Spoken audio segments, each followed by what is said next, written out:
Para empezar, quisiera agradecerles mucho a los organizadores de este evento por haberme invitado, compartiendo aquí algunas ideas y, bueno, algunas experiencias también en el sector técnico en relación con lo que es nuestro tema principal de este evento, que es el futuro de la profesión. Es para mí un gran placer y un gran honor estar aquí. Yo mismo nací en Bogotá, crecí en Venezuela, pero llevo más de 44 años viviendo en Alemania, con lo cual es una oportunidad excelente para mí volver acá a Colombia y agradezco mucho esta posibilidad.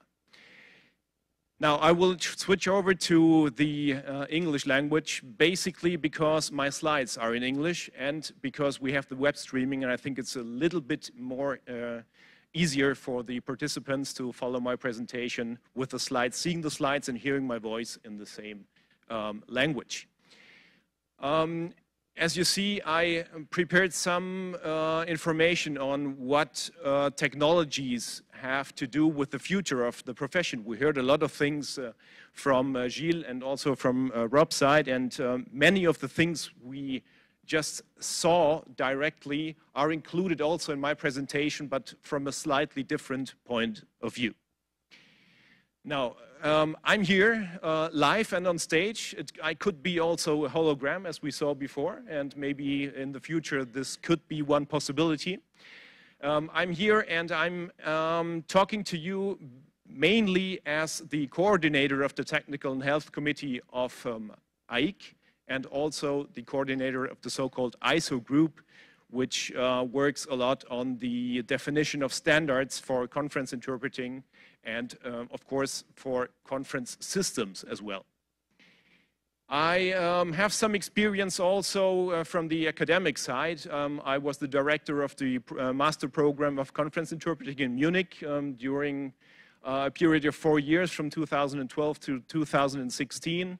And now I'm back as freelance interpreter, and I took over from my colleague Thomas Binder the Technical and Health Committee. And of course, remote interpreting is one of the most important issues we are dealing with at the moment. Now, what will I try to cover during my presentation? I will not go into details with all what you might have seen in the short overview. I would like to start talking a little bit about what is remote interpreting about. We know that remote interpreting is nothing new. It's not a new technology or something we do not know. We do know it perfectly, but not in the conference interpreting world. It's more based in the healthcare interpreting and the legal interpreting, where we have a lot of different solutions that have been applied in the last years. But this is mainly, and that's why I put it here into brackets, in consecutive mode or in a semi-consecutive mode. Let's put it that way. On the other hand, we have a lot of different concepts that are being used when people talk about remote interpreting. Some talk about tele-interpreting. We also find video interpreting as a concept. Video conference interpreting is the next one that appears. We also have telephone interpreting and so on. So there's quite a lot of different concepts used for describing or for trying to describe what we all think about when we talk about remote interpreting. Now, our colleague Andrew Constable, who is here with us, thank you very much for being here today, tried to figure this out in some slides that I use in my presentation, trying to indicate more or less what is remote interpreting and where do we have to, or how do we have to address it when we talk about different technologies used for what we used to call distance interpreting now, and I will later tell you why we prefer the term of distance interpreting. I mean, actually this slide also shows why we are talking about distance interpreting, because remote interpreting is only, let's say, a sub-category of the distance interpreting. The main aspect in this context is that we have to ask ourselves who is remote, who is connected remote in an event, remotely in an event. Is it the speaker or is it the interpreter? And that defines also the kind of technology that has to be used in order to transmit the audio and video signals from one side to the other. On ISO level, we just finished work on one standard, which is the 2108, dealing exactly with the quality and transmission of audio and video signals to interpreters. And there we find this definition for distance interpreting and as admitted term remote interpreting, which is basically interpreting of a speaker in a different location from that of the interpreter, but enabled by information and communications technology. This is a very broad definition, but I think it covers quite good the different aspects related to distance interpreting. Now, when we talk about the market and technologies that are being used nowadays for distance interpreting, we have to face a situation where there are many different individual settings and many different ways of realization, technically speaking, of those settings. We have different scenarios. I don't want to go into details here. I would prefer showing you some slides on it. I think the colleagues who work, for example, in Brussels at the EU Commission might know those situations. What we see here basically is a setting with 4 different screens. And what we see on those screens is that the participants of this event are all sitting together in on one table, and the ones that are not physically present in the same room are the interpreters in this case. They have to look on those screens and they will be working from screens. Now this is a slightly different view. You see that in front of all those booths you find those 4 screens. And if we imagine that we would have this here in this room, for example, I think it's easy to imagine that this is quite a challenge in terms of costs and in terms of logistics also. So if this is really a suitable setting for, let's say, mobile events, I have my doubts, but of course in Brussels this works out at the moment. Now, there are, as I say, different scenarios. One that we just saw right now was that the interpreters are sitting in a room maybe next door or very near, very close to the room where the event itself takes place. A different scenario would be the one that you see here. The speakers, or the speaker in this case, and the audience are still present in the same room, but the interpreters are not in a room nearby, but they are sitting wherever in the world. It might be in a hub, for example. It might be also in what many of our colleagues used to call their home office. I'm not sure if this is really the best solution in terms of technology, but also in terms of interaction, in terms of being able to make a quality delivery of interpreting. But it is something we have to face. It's being used in other settings, as I said at the beginning of the presentation, and this is something that is coming up quite frequently at the moment, and we have to face it and we have to address it, and we will have to find solutions on how to deal with these kind of scenarios. The last scenario I want to show you would be the one that Rob also told us a little bit about, which means that no one is physically present anymore in one room, but it's a conference that is taking place, and everyone, the speakers, the audience, and the interpreters are sitting somewhere in the world. This, of course, is the most challenging one, both technologically speaking, but also psychologically speaking. And in terms of communication, there are quite a lot of changes that have to be met in this case. Now, this is, again, showing exactly the same. Interpreters sitting somewhere, the speaker being somewhere, and the audience being somewhere. And all the signals are fed into a cloud, and from this cloud are fed to the interpreters and the signals back to audience, and so on. Now, if we want to try to categorize different technologies that are being used for distance interpreting scenarios, we could say that on the one hand, we have solutions that only work with the audio signals. There is no video available, which would be the case of a telephone call, for example. But also when you use web conferencing solutions, you might opt for not having the video connected, but only the audio. So this is something that is being used quite frequently, for example, in the United States and in Canada. I know the colleagues have to face this since many years. And this is one solution that might be appropriate for certain kind of events, but when we talk about conference interpreting, I think we have in mind a different scenario, which only based on audio signals will be quite difficult to meet.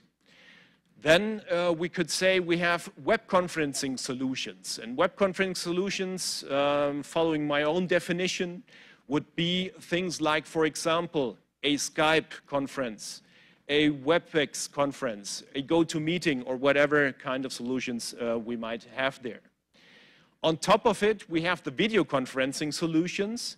And this is quite difficult to define exactly, because the term of video conferencing also is a term that is used by many people, but no one knows exactly what he is thinking about, or we all are thinking about different things when we talk about video conferencing. Actually, the video, as it states in the term itself, indicates that there is a video available. So this is the main difference if you compare it to the only audio solutions.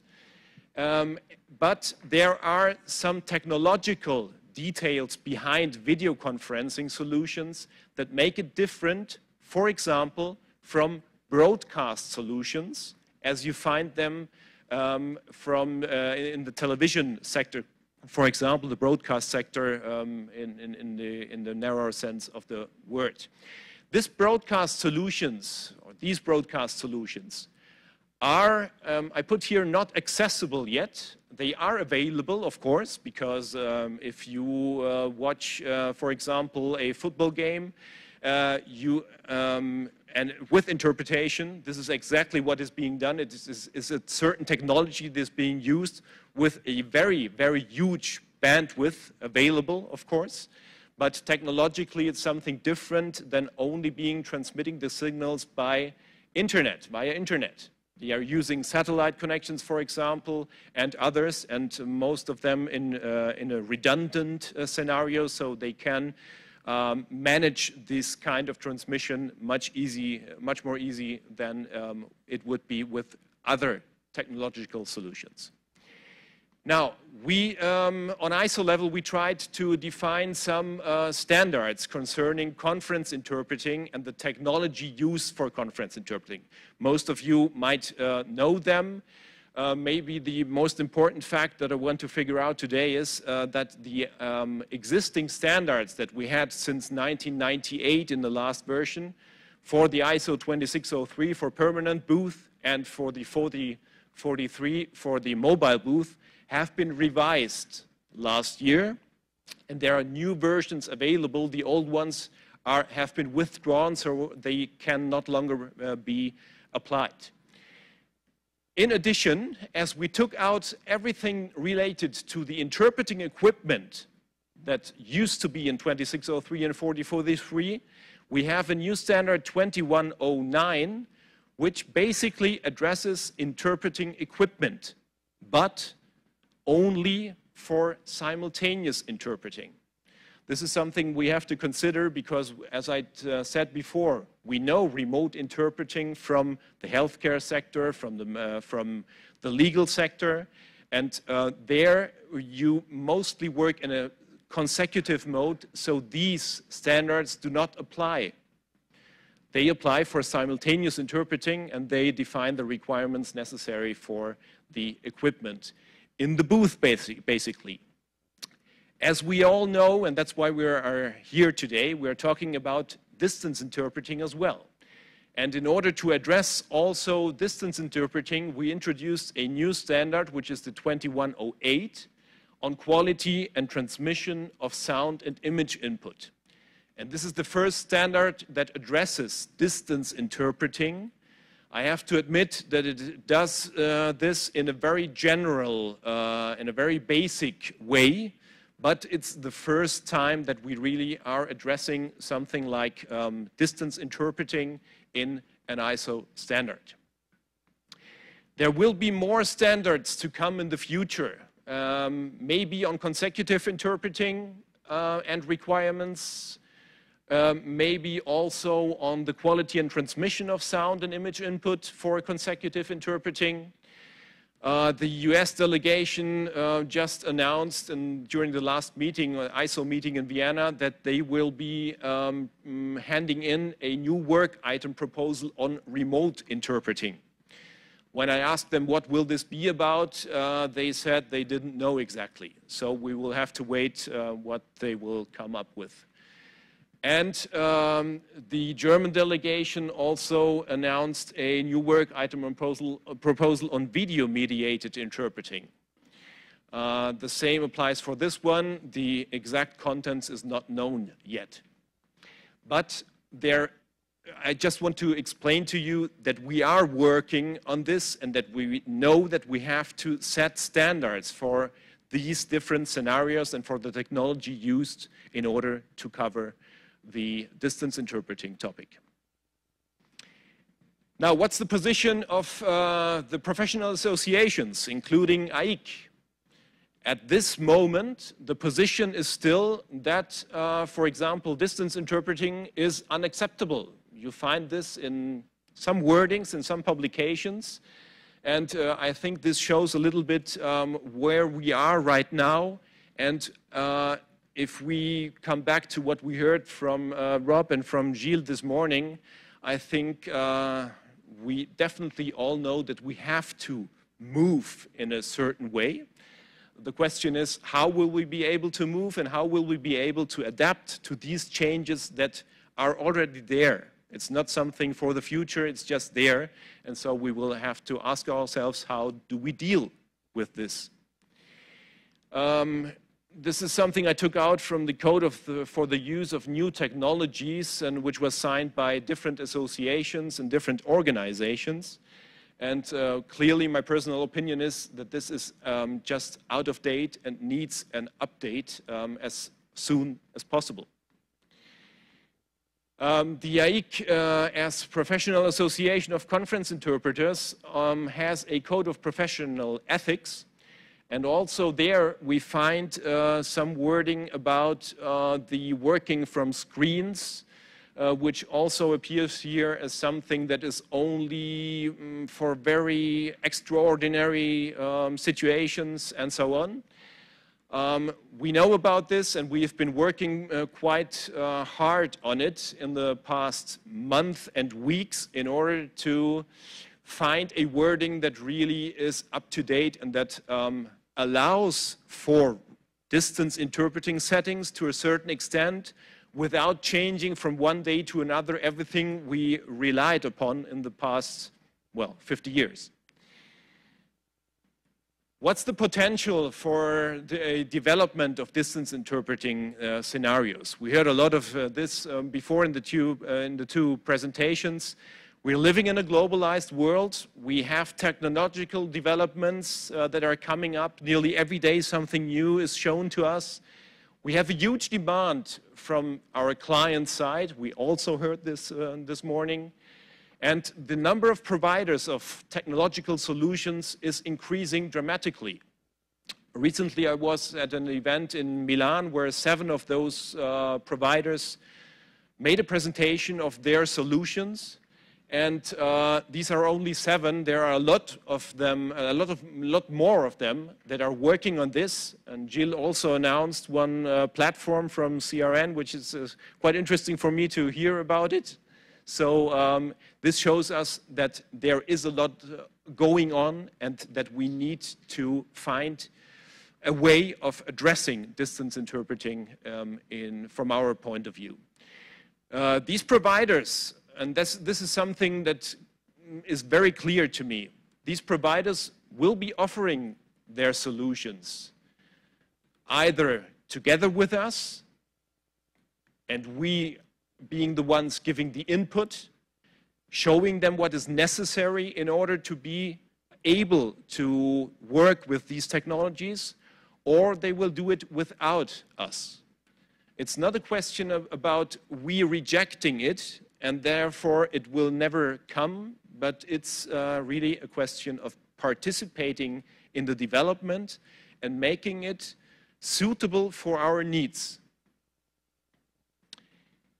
My personal point of view, and this is something I try to put here in some words, in some sentences, this distance interpreting or location-independent delivery of interpreting services, in my opinion, will be the growing segment for the next years, but not as a replacement of the face-to-face meetings with the interpreters being there on site, but as something additional, a complementary way of offering our services. And I also see a lot of opportunities, of new opportunities in this for us for the next years and for the next decades. The use of these modern communication technologies will significantly change our profession. Of course, it will, definitely.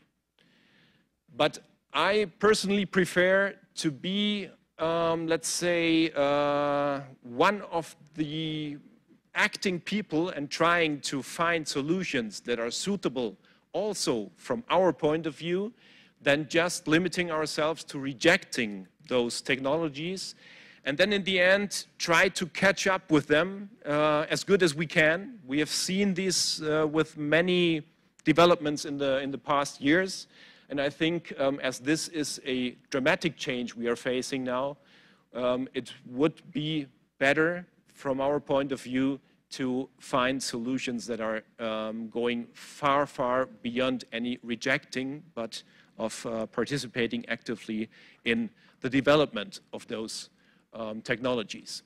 By the way, I don't like the notion of new technologies, because these technologies aren't new. Absolutely not. These are technologies that have been used in the industry in different sectors for many, many years already, including holograms, as we saw before. It's not only Audi with the Q7.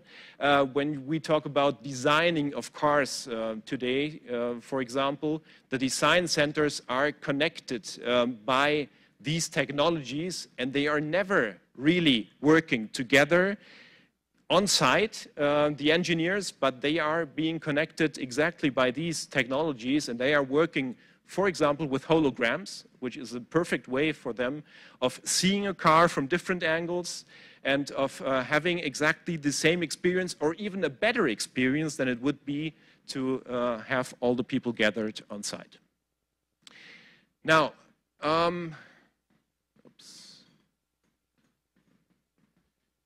as I said, distance interpreting offers new opportunities for us as conference interpreters.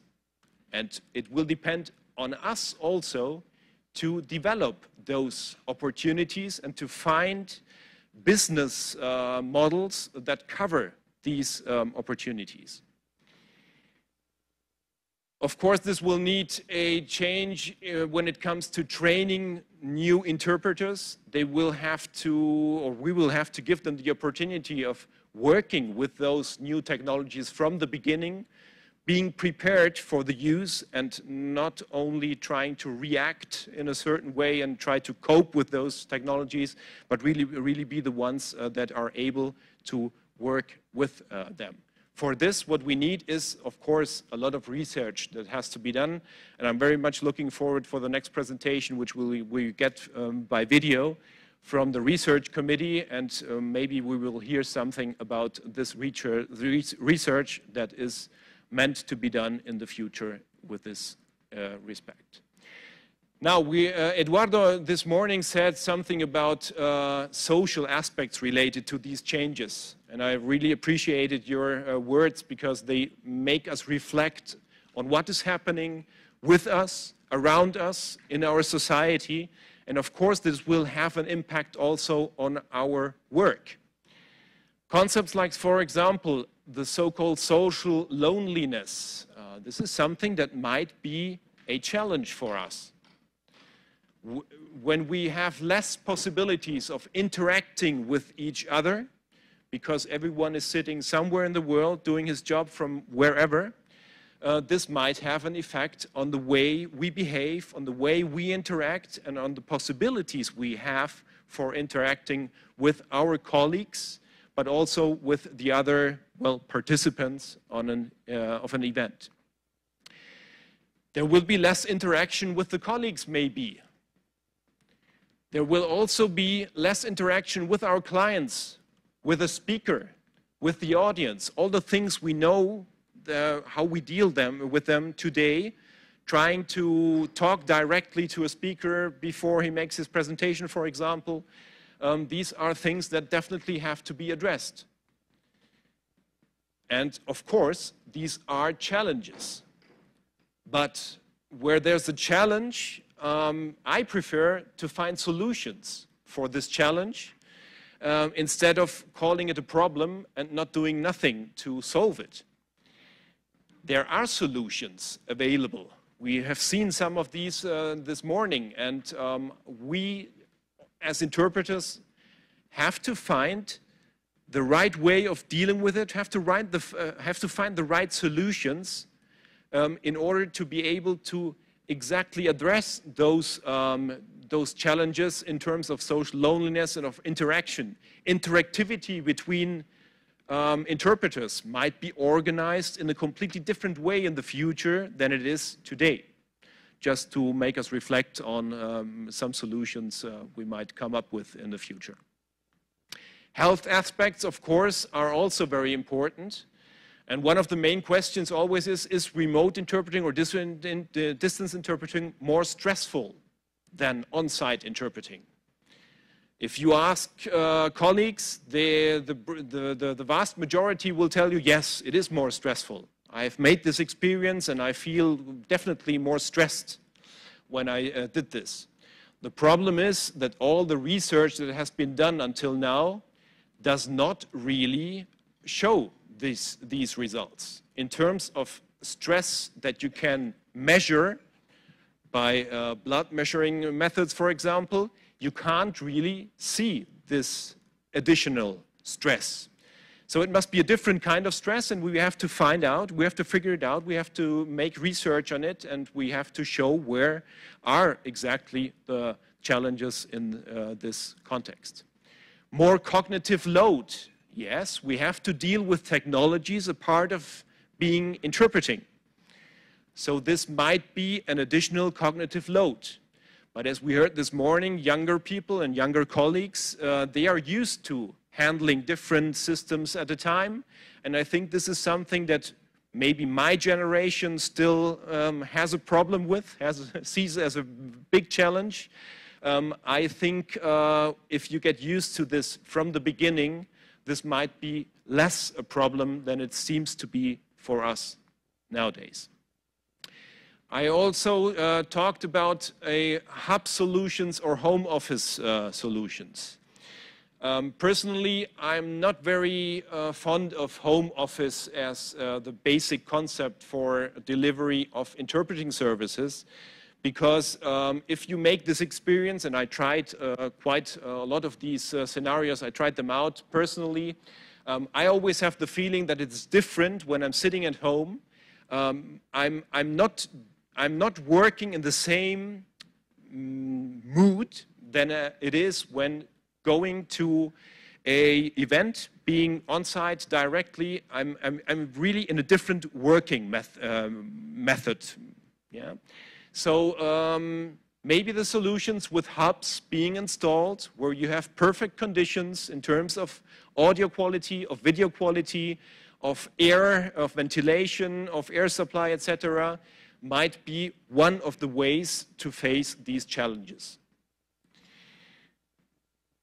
The standards for distance interpreting should definitely not be lower than the standards we have been applying for so many years for on-site interpreting.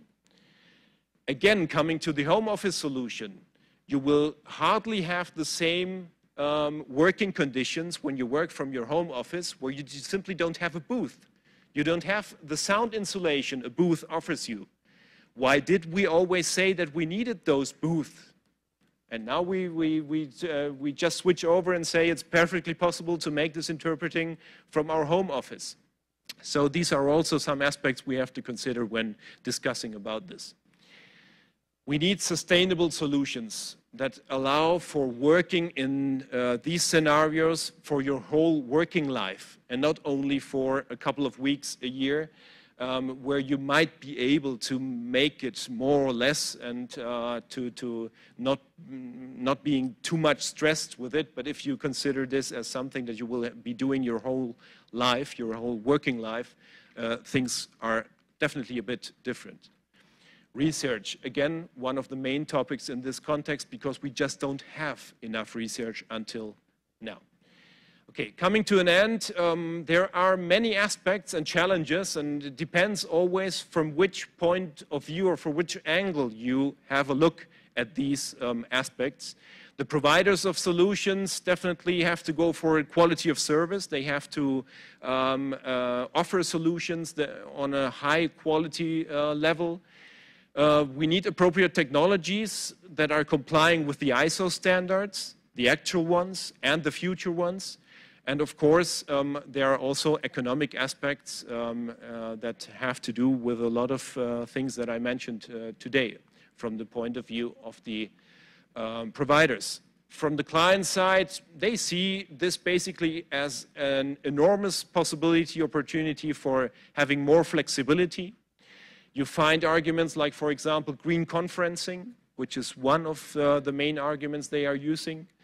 There are also economic aspects, and of course, the quality in the end still is important to them.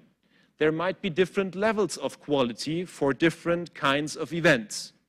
You talked about this before, and I think this is also something where we should try to find solutions adapted to those needs. And for us interpreters, of course, the quality of the audio and video input is definitely one of the most important aspects, especially when it comes to simultaneous interpreting, which is different from consecutive. If you talk and listen at the same time, of course, the processing is different than it is when you can limit yourself to listening first and afterwards producing your target text. Social isolation, we talked about this. There are economic aspects. Distance interpreting will bring a completely different structuring of markets. We are not longer talking about local markets, regional markets, or national markets, because those technologies just go beyond any of those borders. What we need is a concept that allows us for being prepared for those scenarios, for offering our clients the appropriate solutions, which might also have as a consequence that we will have to talk about new commercial structures from the interpreter side. Maybe later on during the discussion we will come back to one or another of these aspects. So the conclusion is, and we saw nearly exactly the same before at the end of the presentation, this future is already there. It's not already begun, because it's already there. And we should face those challenges all together and try to find the best solutions for all the parties that are taking part in this. Thank you very much for the time being, and I'm looking forward to a fruitful discussion afterwards. Thank you.